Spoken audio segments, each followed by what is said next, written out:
Yes, this is it, yeah. This is it for Aaron Rodgers. One last year. But for the Steelers, this poses a familiar question. What comes next? They picked Drew Allar, a quarterback out of Penn State in the draft this year in the 3rd round, and they got to see him in a Steelers uniform for the first time last week. I hope you're ready to overreact to some preseason football.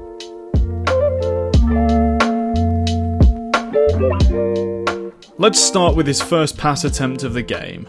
From a 3x1 spread formation, the Steelers run a levels concept with a curl to the boundary. The Packers are just playing cover 1, man across the board, so it's an easy picture for Drew. The only thing he really needs to worry about is the rat, who doesn't have a specific man to cover. Drew sees him flow across to the number 3 receiver and rips the dig in behind for a huge gain. Great read and a great throw. Also, take a look at his feet on this rep. It was some really nice work, all on time, easy as you like. On this one, he's under center in a 2x2 set. He's got play action with a deep out from the single receiver to the field and a dig from the boundary receiver. Once again, the Packers are playing cover 1 man, and for Drew, it's a really simple read. We're reading this from left to right, and if you like the out, rip it. If not, work back to the dig. He takes the out. It falls incomplete, but he gets a DPI call. The ball was in a great spot, but the main thing I want you to focus on here is how easily he's able to flick this ball off that little pop step and get that huge velocity to the field side. This is a long throw that he makes look really easy. This guy has a huge arm. This one's a really nice rep here. From an empty formation, he's got 5-man protection and the Packers are showing a 6-man pressure. He's got a slant flat combo to the boundary and a slant wheel concept to the field. The Packers bring all 6 guys and Drew does a great job of recognizing that the weak side backer has come, so he just throws it into the slant behind him. This seems really simple, but in the NFL, you have to do the simple stuff perfectly. Recognizing blitzes and dealing with it is a huge part of the QB position at this level. Down in the red zone, they're in a tight 2x2 formation. He's got a snag and wheel to his right and a cross and dig from the receivers on his left. He's working across the field here. If he likes the wheel, take it. But if not, then work across the field from the cross to the backside dig. The Packers are once again in man here.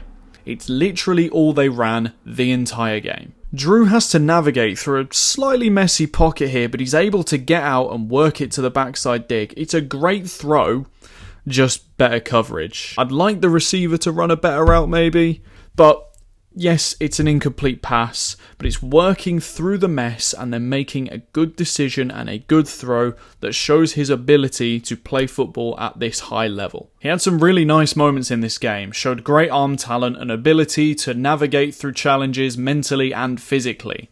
Some really great work here, but it wasn't all great.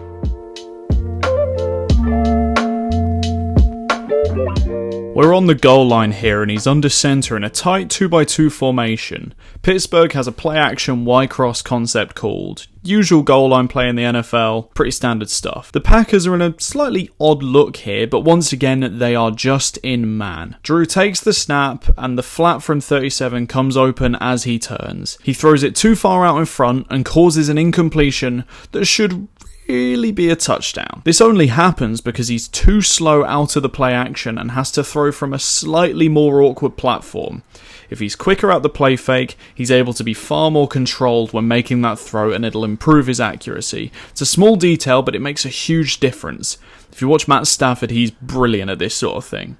But if I'm being fair, he didn't really do it in college, so it's going to take some time to adjust. This one's a little bit nitpicky, so I won't spend too much time on it. Drew checks his receiver onto a fade by giving him a little hand signal, which against the pressed up cover 1 man look is absolutely fine. What I'm not as fond of is how he just throws to the spot downfield where his receiver should be regardless of the coverage. By the time his back foot has hit the ground, it's clear that his guy hasn't won. So the best bet here is to throw the back shoulder fade to give him the best chance of catching it instead of looping it to the spot where he should be. Sometimes you have to play what's on the field instead of what would have worked in the classroom.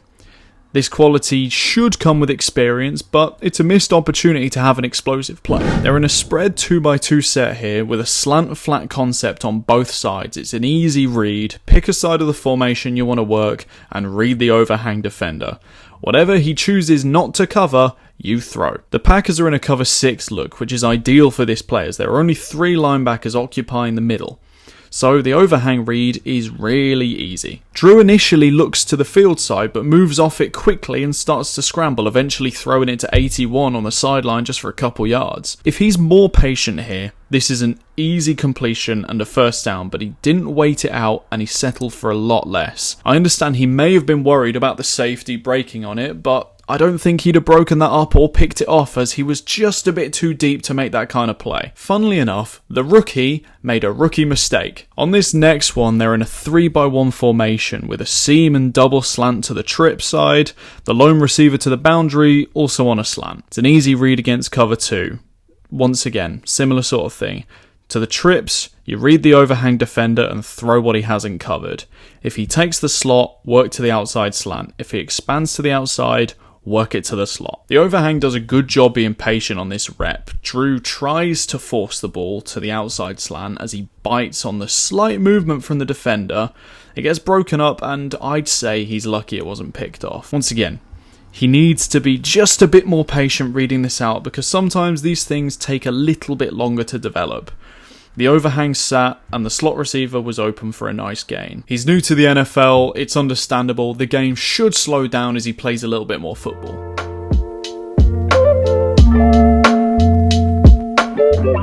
He played a really solid game overall, the stats will tell you that story. He was on time, reading things clearly, his arm and feet were making things look really easy. I only have one main concern as of right now. The offense he ran in this game was incredibly simple and I assume nothing like what the Steelers will run during the regular season. Now, from Mike McCarthy's perspective, I get wanting to break him in easily. You don't want to scare the life out of the guy in his first preseason game. But it was a lot of snapshot reads and very little pure progression. It was just sort of an extension of a college offense rather than a more mature NFL system.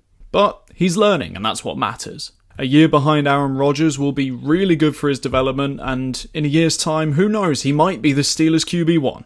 The physical tools are absolutely there, and if he can develop the mental side of his game, there is loads of upside. It'll take a little bit of time, but he could be a great player in Pittsburgh or wherever he ends up in the league. If you did enjoy, please make sure to check out the previous video on whether Fernando Mendoza is going to fare well in the NFL or not. Also, please subscribe if you want to see more content just like this.